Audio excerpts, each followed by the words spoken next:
Alors chers amis, ce matin l'exercice que nous avions ici en face de nous, c'est un exercice de trigonométrie où on nous demande de calculer la limite lorsque x tend vers 0 de la fonction tangente de x divisé par 2x.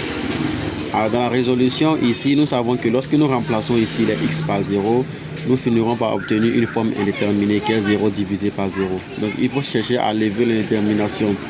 Alors pour cela, on va donc s'intéresser à l'écriture du numérateur qui est là. Nous savions déjà que l'écriture tangente de x est tout simplement égale au quotient de sinus de x divisé par cosinus de x.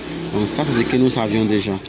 Alors de ce fait, on peut donc dire que la limite lorsque x tend vers 0 de la fonction tangente de x divisé par 2x est aussi égale à la limite lorsque x tend vers 0 de la fonction sinus de x divisé par cosinus de x, comme cela, multiplié par 1 sur 2x. Alors une fois à ce niveau, qu'est-ce que nous allons faire? On va essayer donc de permuter les dénominateurs.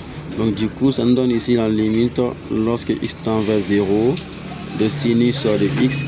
Alors je vais passer le 2x ici, ce qui me donne 2x multiplié maintenant par 1 sur cosinus de x. Donc là, j'ai fait passer le 2x de ce côté et le cosinus de x de ce côté.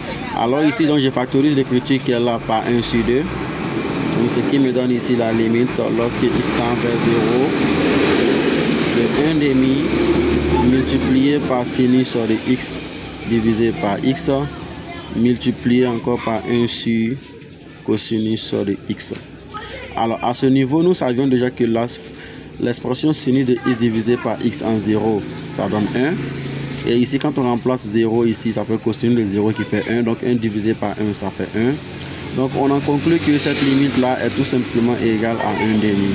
Alors comme justification, c'est égal à 1 demi, car la limite lorsque x tend vers 0, le sinus de x sur x est égal à 1, c'est une limite de référence.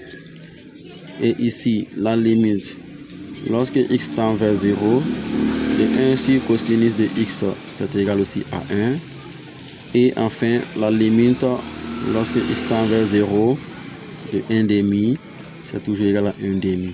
La raison pour laquelle on a 1 demi comme résultat final.